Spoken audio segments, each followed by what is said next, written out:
പിതാവിനും പുത്രനും പരിശുദ്ധാത്മാവിനും സ്തുതി. ആദ്യം മുതൽ നമ്മുടെ മേൽ ദൈവകരുണയും മനോഗുണവും എന്നേക്കും ഉണ്ടായിരിക്കട്ടെ. ആമേൻ. ദൈവതിരുനാമത്തിന് മഹത്വമുണ്ടാകട്ടെ.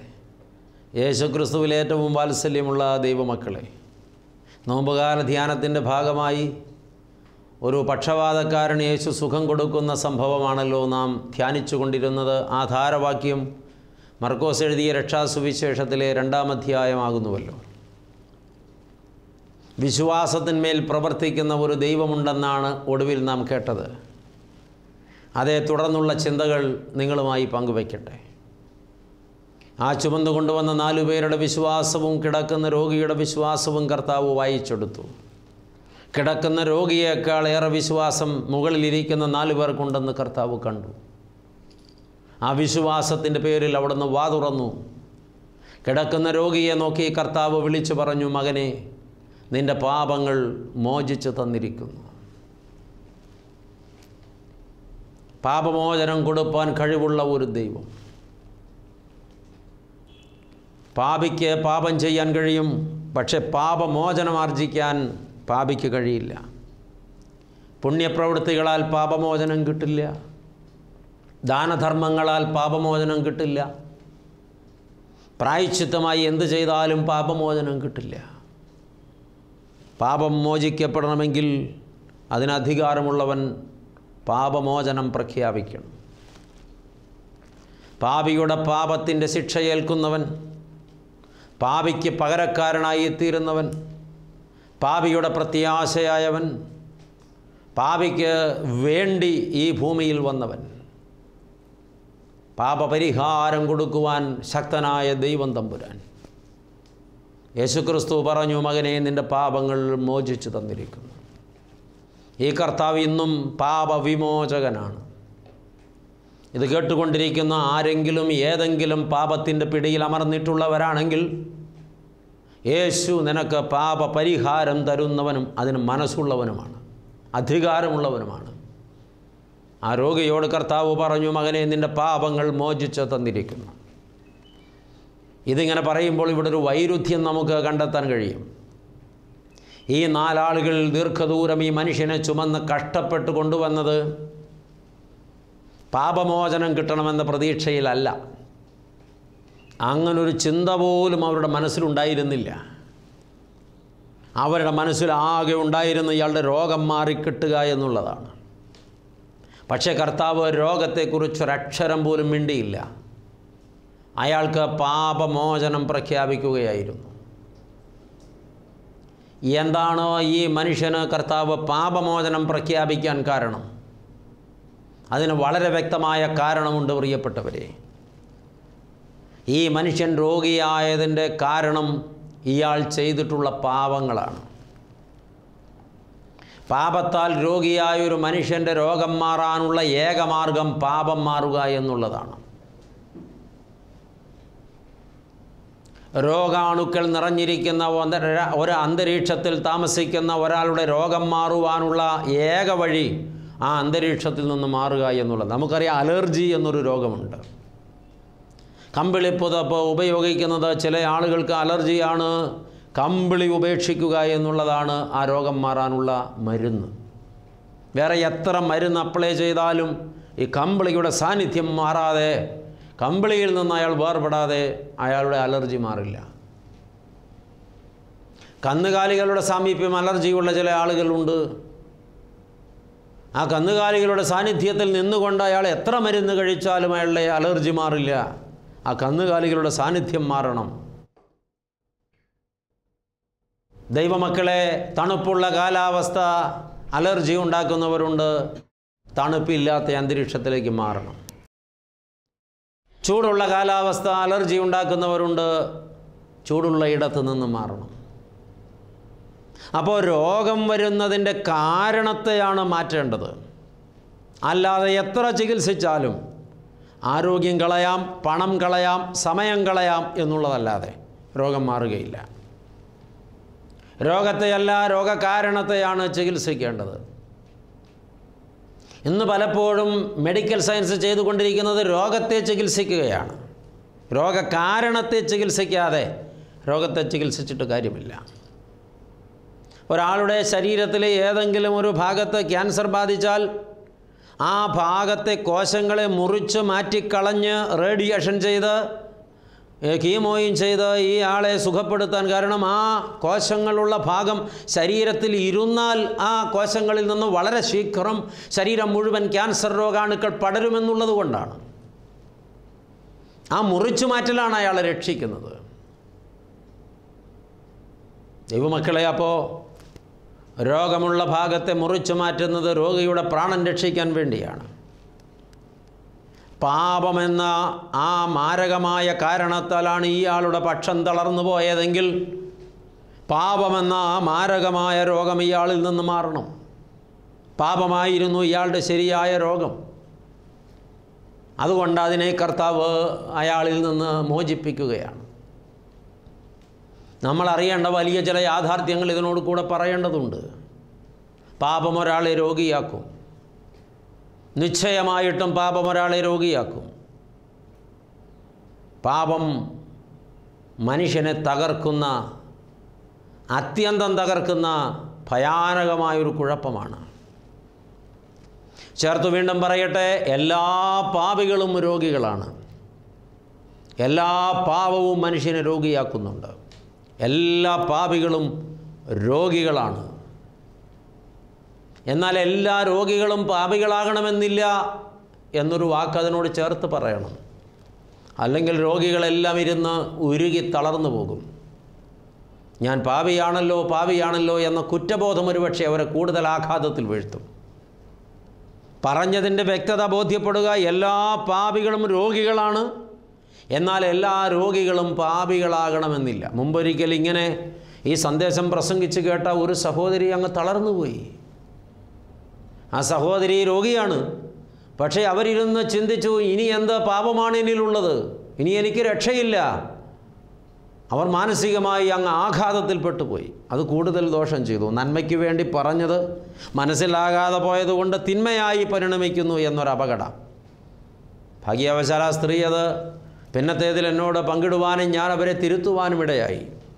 എന്നിട്ടാണ് അവർക്ക് ആശ്വാസം കിട്ടിയത്. അതുകൊണ്ടാണ് ആവർത്തിക്കുന്നത്, എല്ലാ പാപികളും രോഗികളാണ്, പക്ഷേ എല്ലാ രോഗികളും പാപികളാണെന്ന് പറഞ്ഞില്ല. ഭൂരിപക്ഷം രോഗങ്ങളും പാപത്താൽ വരുന്നതാണ്. യോഹന്നാൻ എഴുതിയ രക്ഷാസുവിശേഷം 5-ാം അധ്യായത്തിൽ 38 ആണ്ട് ബെഥസ്ദ കുളക്കരയിൽ കിടന്ന ഒരു രോഗിയെ കർത്താവ് സുഖപ്പെടുത്തുന്ന രംഗമുണ്ട്. ആ മനുഷ്യൻ 38 ആണ്ട് കിടന്നത് അയാൾ മുമ്പ് ചെയ്ത പാപത്തിൻ്റെ ബാക്കി പത്രമായിട്ടാണ്. പാപം മനുഷ്യനെ രോഗിയാക്കും. അത് 5-ാം അധ്യായത്തിൻ്റെ 14-ാം തിരുവചനത്തിൽ എഴുതിയിട്ടുണ്ട്. പിറ്റേന്ന് യേശു അവനെ ദൈവാലയത്തിൽ വെച്ച് കണ്ടു. അവനോട്, നോക്ക്, നിനക്ക് സൗഖ്യമായല്ലോ. അധികം തിന്മയായത് ഭവിക്കാതിരിപ്പാൻ മേലാൽ പാപം ചെയ്യരുത് എന്ന് യേശു അവനോട് പറഞ്ഞു. അപ്പോൾ അയാൾ 38 കൊല്ലം കിടന്നതിൻ്റെ കാരണം അയാൾ മുമ്പ് ചെയ്ത പാപങ്ങളാണ്. ഇത് കേട്ടുകൊണ്ടിരിക്കുമ്പോൾ ഇന്ന് വരെ പ്രായശ്ചിത്തം ചെയ്യാത്തതും ഏറ്റുപറയാത്തതും കുമ്പസാരിക്കാത്തതുമായ ചില പാപങ്ങൾ ഉള്ളിൽ മൂടി വെച്ചുകൊണ്ട് ചില ആളുകൾ രോഗാവസ്ഥയിലിരിക്കുന്നുണ്ടോ, തളർച്ചയിലിരിക്കുന്നുണ്ടോ, നിരാശയിലിരിക്കുന്നുണ്ടോ എന്ന് ഒരു ചോദ്യമുണ്ട്. ഉണ്ടെങ്കിൽ അതിനുള്ള പരിഹാരം ഇതാണ്: പാപം മാറുവാൻ ആഗ്രഹിക്കുക, ശരിയായി പശ്ചാത്തപിക്കുക, പൊട്ടിക്കരഞ്ഞ് പ്രാർത്ഥിക്കുക. പാപമോചകൻ നിനക്ക് വിടുതൽ തരും.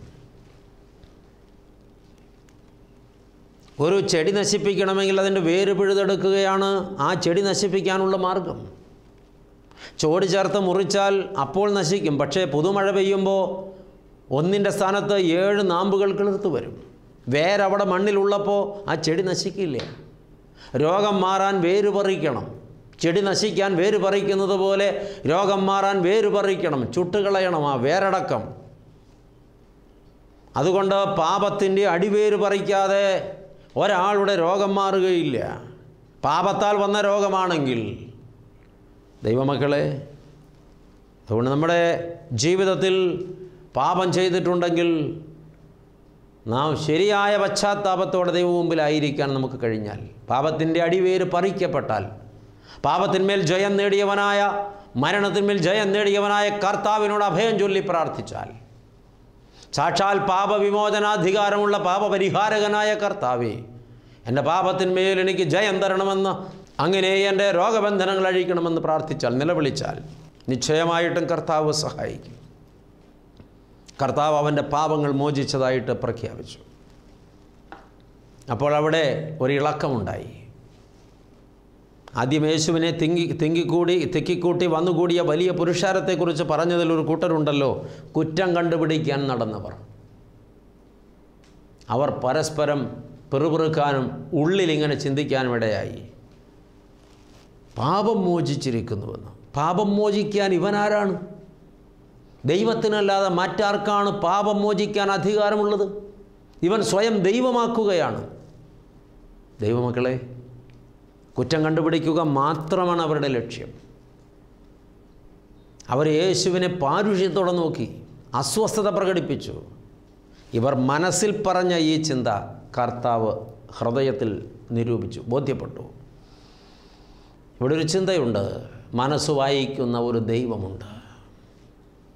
നമ്മിൽ പലരുടെയും ധാരണ നമ്മളുടെ മനസ്സിൽ നാം ചിന്തിക്കുന്നതൊന്നും ആരും അറിഞ്ഞിട്ടില്ല, ദൈവവും അറിഞ്ഞിട്ടില്ലെന്നാണ്. മനസ്സ് വായിക്കുന്ന ഒരു ദൈവമുണ്ട്.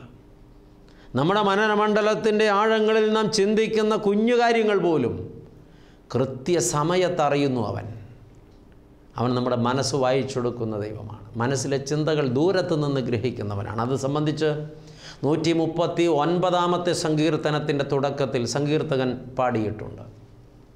കർത്താവേ, നീ എന്നെ ശോധന ചെയ്തറിഞ്ഞിരിക്കുന്നു. ഞാൻ ഇരിക്കുന്നതും എഴുന്നേൽക്കുന്നതും നീ അറിയുന്നു. എൻ്റെ നടപ്പും എൻ്റെ കിടപ്പും നീ ശോധന ചെയ്തിരിക്കുന്നു. കർത്താവേ, നീ മുഴുവനായും അറിയാതെ ഒരു വാക്കും എൻ്റെ നാവിൽ നിന്ന് പുറപ്പെടുന്നില്ല. എൻ്റെ മനസ്സിലെ നിരൂപണങ്ങൾ നീ ദൂരത്തു നിന്ന് ഗ്രഹിക്കുന്നു. നീ മുൻപും പിൻപും എന്നെ അടച്ച് നിൻ്റെ കൈ എൻ്റെ മേൽ വച്ചിരിക്കുന്നു. ഈ പരിജ്ഞാനം എനിക്ക് അത്യത്ഭുതമാകുന്നു എന്നാണ് സങ്കീർത്തകൻ പാടുന്നത്. ദൈവമക്കളെ, എത്ര മനോഹരമായിട്ടാണ് സങ്കീർത്തകൻ ആ രഹസ്യം വെളിപ്പെടുത്തിയത്. കർത്താവ് മുഴുവനായും അറിയാതെ ഒരു വാക്കുപോലും എൻ്റെ നാവിൽ നിന്ന് പുറപ്പെടുന്നില്ല. എൻ്റെ മനസ്സിലെ നിരൂപണങ്ങൾ ദൂരത്തു നിന്ന് ഗ്രഹിക്കുന്ന ഒരു ദൈവമാണവൻ. അതാണ് ഇവിടെ വെളിപ്പെട്ടത്. ശാസ്ത്രിമാർ അവിടെ ഇരുന്ന് യേശുവിനെക്കുറിച്ച് മനസ്സിൽ ചിന്തിച്ച കാര്യം യേശു അറിഞ്ഞു. ഈ ആയുസ്സിൽ ഇന്ന് വരെ നാം മനസ്സിൽ നിരൂപിച്ച സകല കാര്യങ്ങളും കർത്താവ് അറിഞ്ഞിട്ടുണ്ട്.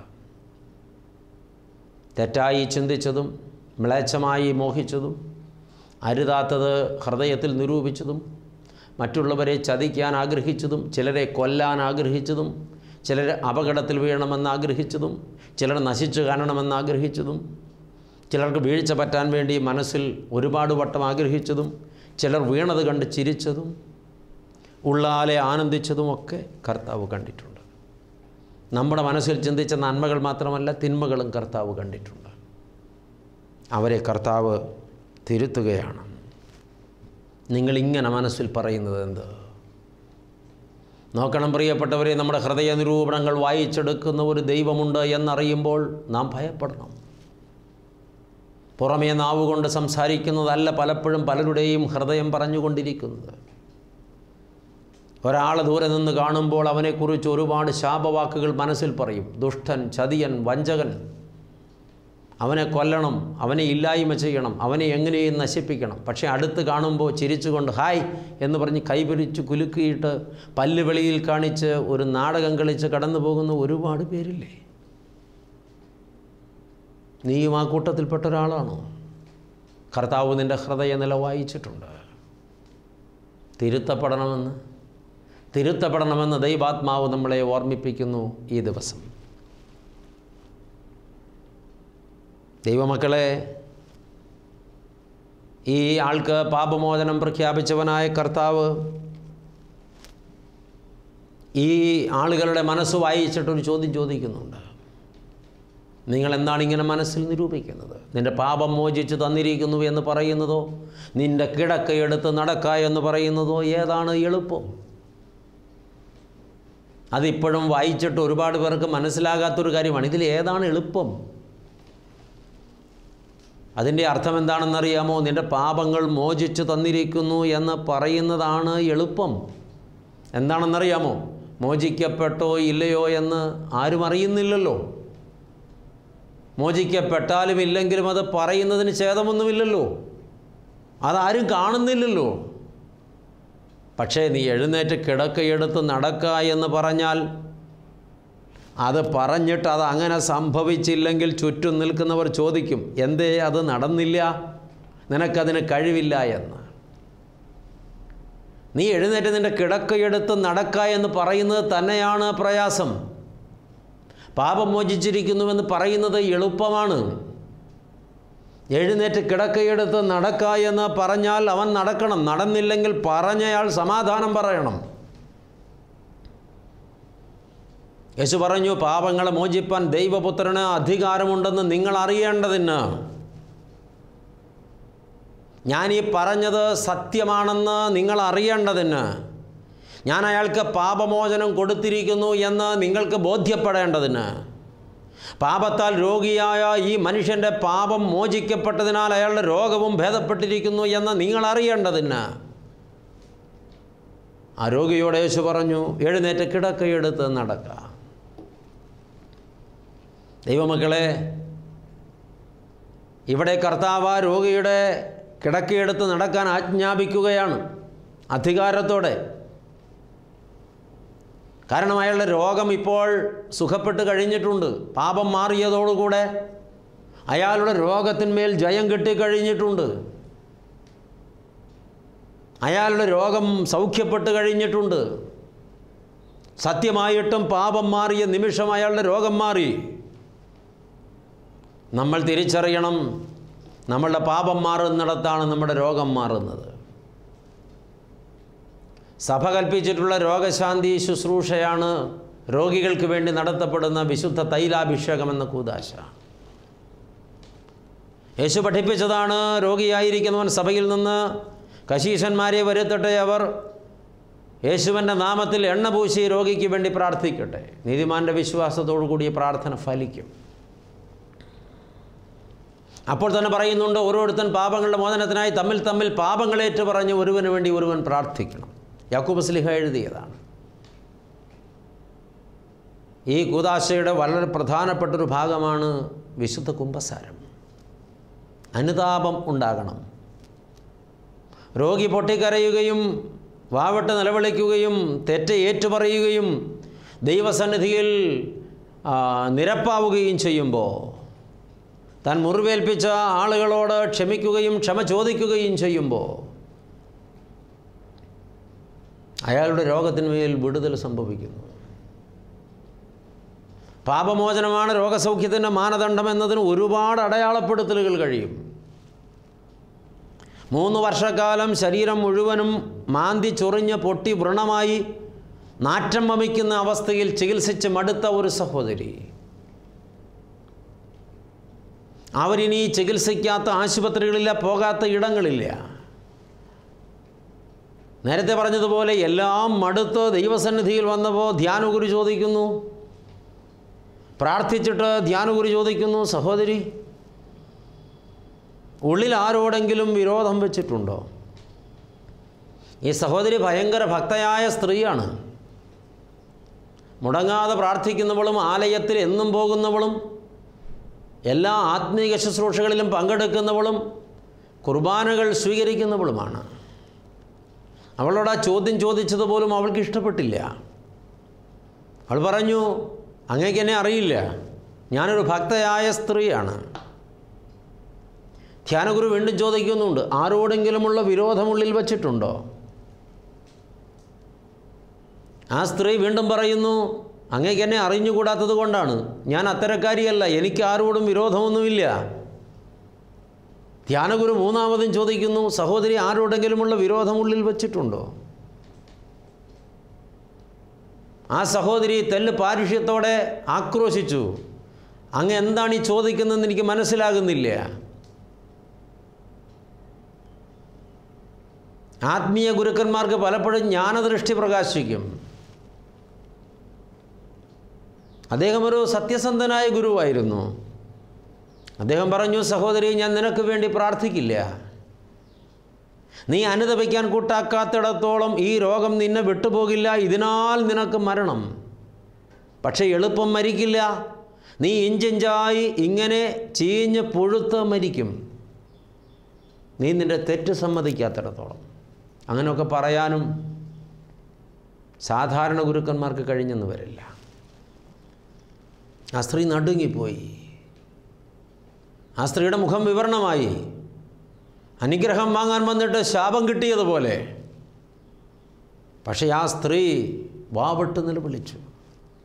അവൾ പറഞ്ഞു, ഗുരു, അങ്ങങ്ങനെ ശാപവാക്കുച്ചരിക്കരുത്.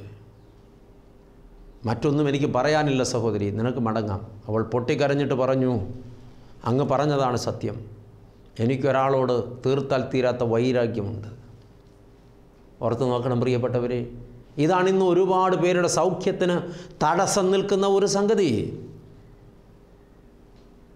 ഞാനൊരു തെറ്റുകാരിയാണെന്ന്, തെറ്റുകാരനാണെന്ന് മറ്റാരെങ്കിലും അറിഞ്ഞാൽ എനിക്കുണ്ടാകാവുന്ന വിലയിടിച്ചിൽ, എനിക്കുണ്ടാകാവുന്ന മൂല്യത്തകർച്ച ഓർത്തിട്ട് ഞാൻ എൻ്റെ പാപം മൂടി വയ്ക്കുകയാണ്, എൻ്റെ തെറ്റ് ഞാൻ മറച്ചു വയ്ക്കുകയാണ്. പക്ഷെ കർത്താവ് അത് വായിച്ചെടുക്കുന്നു.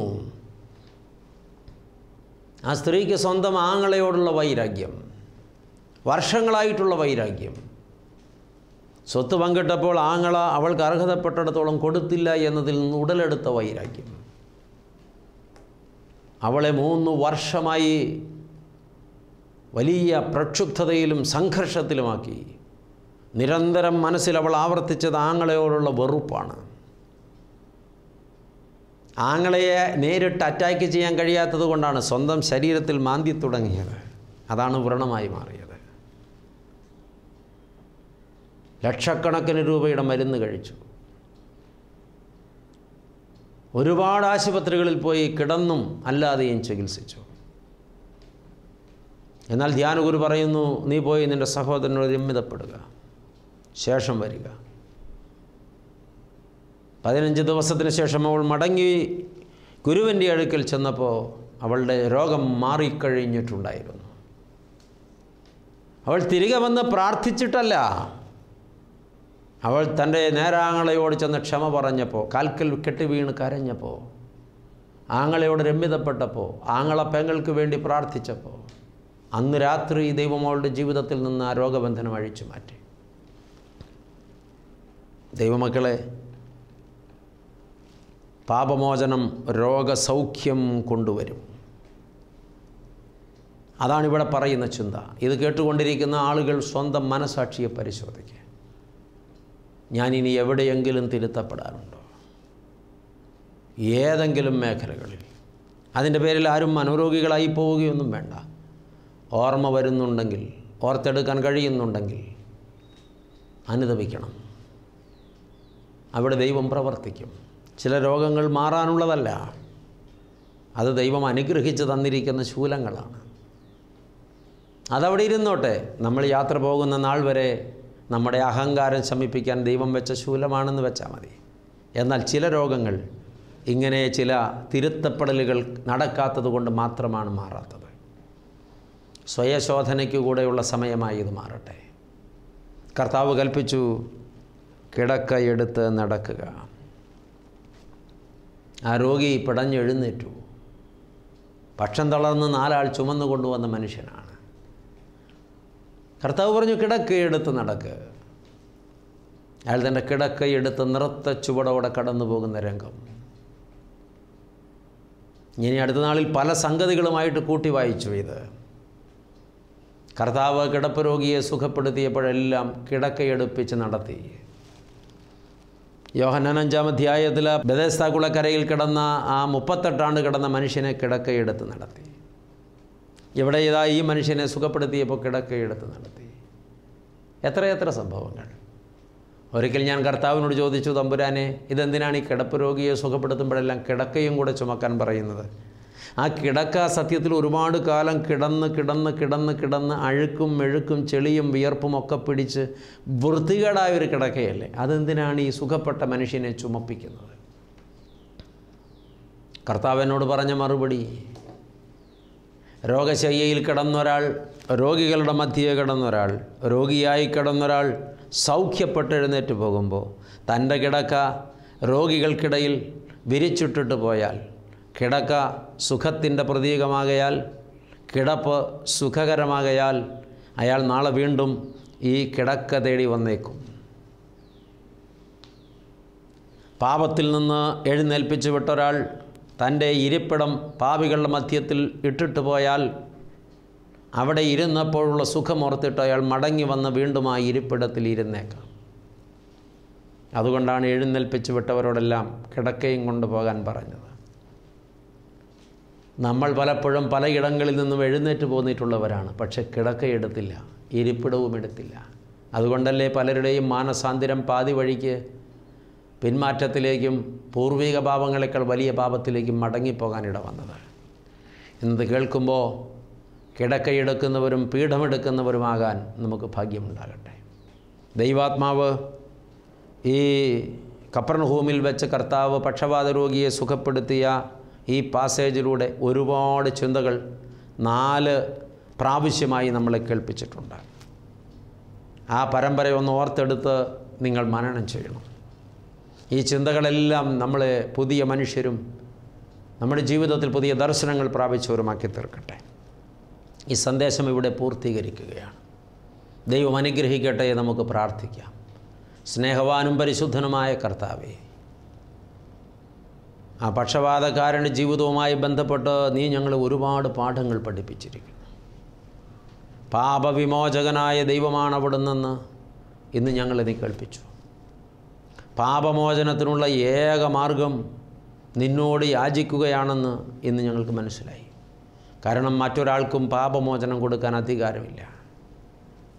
കർത്താവെ, അവിടുന്ന് ഹൃദയങ്ങളെ വായിച്ചെടുക്കുന്ന ദൈവമാണെന്ന് ഇന്ന് ഞങ്ങൾക്ക് മനസ്സിലായി. ഞങ്ങൾ പലപ്പോഴും ഞങ്ങളുടെ മനസ്സിൽ ധ്യാനിക്കുകയും ചിന്തിക്കുകയും പെറുപിറുക്കുകയും പറയുകയും ചെയ്ത പല കാര്യങ്ങളും അവിടുന്ന് കണ്ടു എന്ന് ഞങ്ങൾ ഇന്ന് മനസ്സിലാക്കുന്നുണ്ട്. വേണ്ടവണ്ണം ഒന്നും അനുതപിച്ചിട്ടില്ല. ഇപ്പോഴും ചില പാപങ്ങൾ ഞങ്ങൾ മൂടി വച്ചിട്ടുണ്ട്. ചിലത് ഞങ്ങൾ ഏറ്റുപറഞ്ഞിട്ടില്ല, ചിലത് ഞങ്ങൾ തിരുത്തിയിട്ടില്ല. ശരിയായൊരു കുമ്പസാരത്തിന് ഞങ്ങൾക്ക് ആവശ്യമുണ്ടെന്ന് ഇത് കേൾക്കുമ്പോൾ ഞങ്ങൾക്ക് ബോധ്യപ്പെടുന്നുണ്ട്. കർത്താവായ ദൈവമേ, അവിടുന്ന് ശരിയായി പാപമോചനത്തിലൂടെ രോഗസൗഖ്യം കൊടുക്കുന്ന ദൈവമാണെന്ന് അടയാളപ്പെടുത്താനാണല്ലോ ആ മനുഷ്യനെ കിടക്കയെടുത്ത് നടപ്പിച്ചത്. കർത്താവെ, അയാൾ എഴുന്നേറ്റ് നടന്നു. കിടക്ക കൂടെ എടുപ്പിച്ചതിൻ്റെ കാരണം നീ ഞങ്ങളെ കേൾപ്പിച്ചു. പാപി തൻ്റെ ഇടം വിട്ടു പോകുമ്പോൾ ഇരിപ്പിടം കൂടെ കൊണ്ടുപോയില്ലെങ്കിൽ മടങ്ങി വരാൻ സാധ്യതയുണ്ട്. രോഗി തൻ്റെ രോഗശയ്യ വിട്ടു പോകുമ്പോൾ കിടക്ക കൂടെ കൊണ്ടുപോയില്ലെങ്കിൽ രോഗത്തിലേക്ക് മടങ്ങാൻ സാധ്യതയുണ്ട്. പാപികളുടെ മധ്യത്തിലുള്ള ഇരിപ്പും രോഗികളുടെ മധ്യത്തിലുള്ള കിടപ്പും ഒരളവ് വരെ സുഖം പകരുന്നുണ്ട്. വിശദമായി പഠിച്ചാൽ അത് രണ്ടും മരണഹേതുകമാണ്. എന്നാൽ ദൈവമേ, ഞങ്ങളെ യഥാർത്ഥ രക്ഷയിലെത്തിക്കാനാണല്ലോ അവിടുന്ന് ഞങ്ങളുടെ ജീവിതത്തിൽ ഇടപെടുന്നത്. ഞങ്ങൾ കേട്ട സന്ദേശം ഞങ്ങളെ പുതുക്കുകയും തിരുത്തുകയും ചെയ്യട്ടെ. പ്രാർത്ഥന കേട്ടതുകൊണ്ട് സ്തോത്രം. ഞങ്ങൾ നിനക്കും നിൻ്റെ പിതാവിനും പരിശുദ്ധാത്മാവിനും സ്തുതിയും സ്തോത്രവും സമർപ്പിക്കുന്നു, ഇപ്പോഴും എപ്പോഴും എന്നേക്കും തന്നെ. ആമേൻ.